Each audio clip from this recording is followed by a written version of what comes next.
real quick one.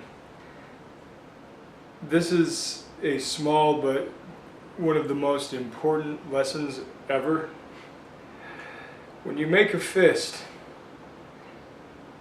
first of all, make a fist. But second of all, there's a few things that you want to know about the fist. Now, we discussed in the previous video which knuckles to hit with.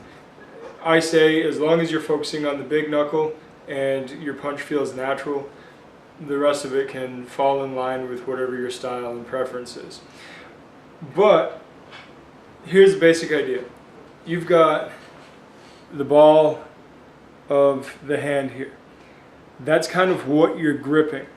So, some people will say, fold your fingers, then curl in. Well, if I do that, then I've got these folds of skin here, and now I'm not actually compacting my hand.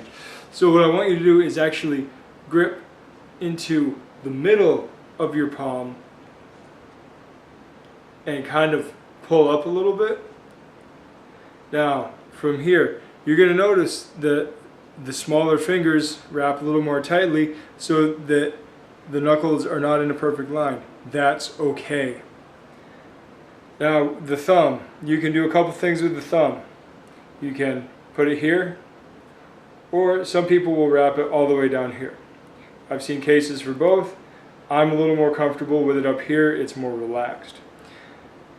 You can, in some cases, have it sitting on top, especially if you're going to be bracing it for a knuckle strike into the neck or something. That's a specialty item. One thing that is not okay is this. Don't just have it floating out there. That's ridiculous. I have seen people, so many people punch with their thumb floating out there. It's just fucking retarded. How does anybody even think that's okay? It's a massive snag point for one. And second of all, the way that most people punch with this giant overhead swing, your thumb's going to be the first thing that hits and you're going to break your thumb. And the other thing that people do is they tuck their thumb.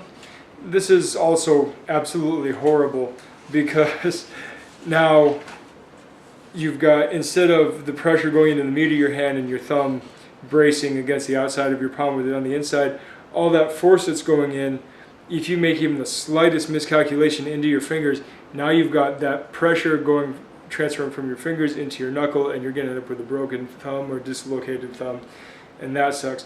I've even seen a case for people using a fist like this for that same kind of thing like this, using that, that hard bone there.